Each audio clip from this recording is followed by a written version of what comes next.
everybody. My name is Jasmine Jernigan, and I will present today over modern day public administration.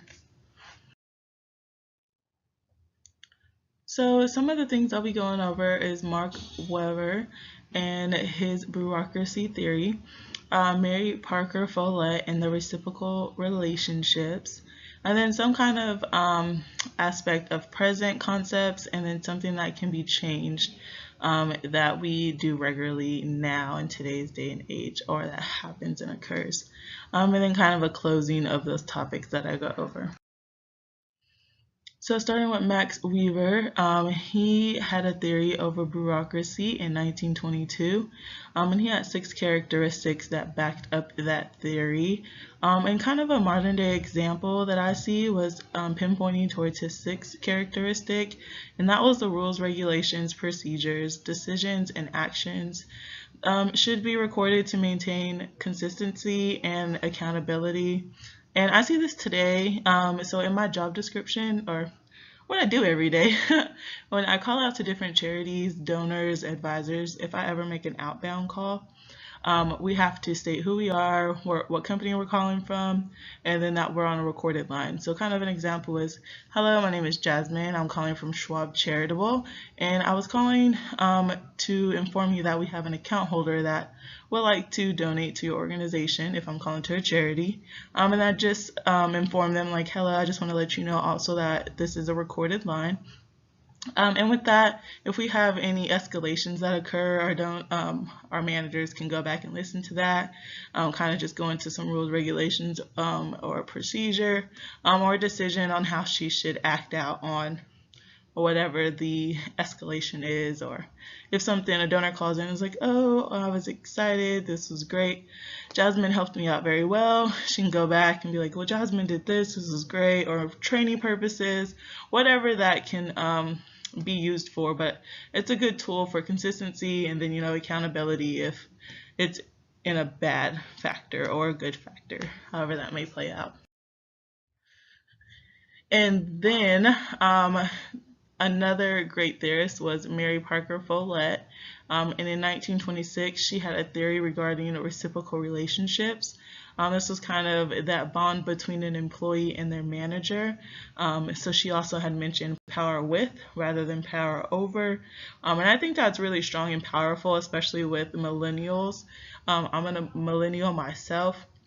And I know we kind of have, some of us are stronger than others, but I'm kind of, I know me personally, I'm kind of, if I see there's a type of bond, I know this is kind of the way you act, or this is the way you kind of think, and we kind of have things in common. I know things about you, you know things about me.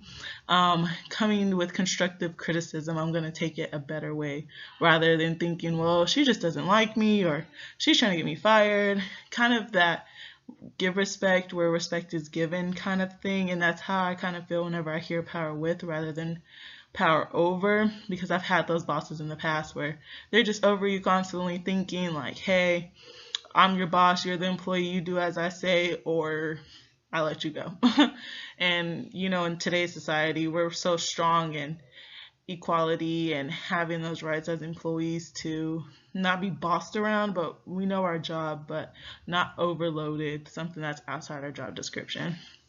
And so a modern day example of that would be something about feedback, one-on-one meetings, or department meetings as a group, and then just surveys, whether those are quarterly or annually, however those surveys can be. And then a present concept that I see is Henry and his 14 policies. His 14 principles of management. And then, so what I see is the division of labor and order. That's something present that I see that's been working well. Division of labor, kind of those, what you should be doing, the small task. And then also order, just making sure we do it in this order so that we can be efficient in the end. And then also something that I see that can kind of change would be order and obedience. I know I just spoke of order and it being great, but when it's order and obedience, it kind of just makes me go back to Mary Follett and that whole relationships thing. It's if you have order over somebody and then they just think you should obey, it's, yes, that's in your job description to do as you're told, but not overly just authoritative or just a bad environment, a bad working environment, or a hostile working environment. I feel like if everybody's on the same page, the vibe of the environment is there and it's great, it's positive, it's uplifting, it's outgoing, it's strong, then I feel like working for that company makes a whole big difference than when nobody's on the same page, it's a hostile working environment and things just don't make sense, or it's just too much to operate on a 5-day scale, or how many ever days you work a week. So in closing, that's just some of the pinpoints that I took from modern day public administration. Some of the theorists, Max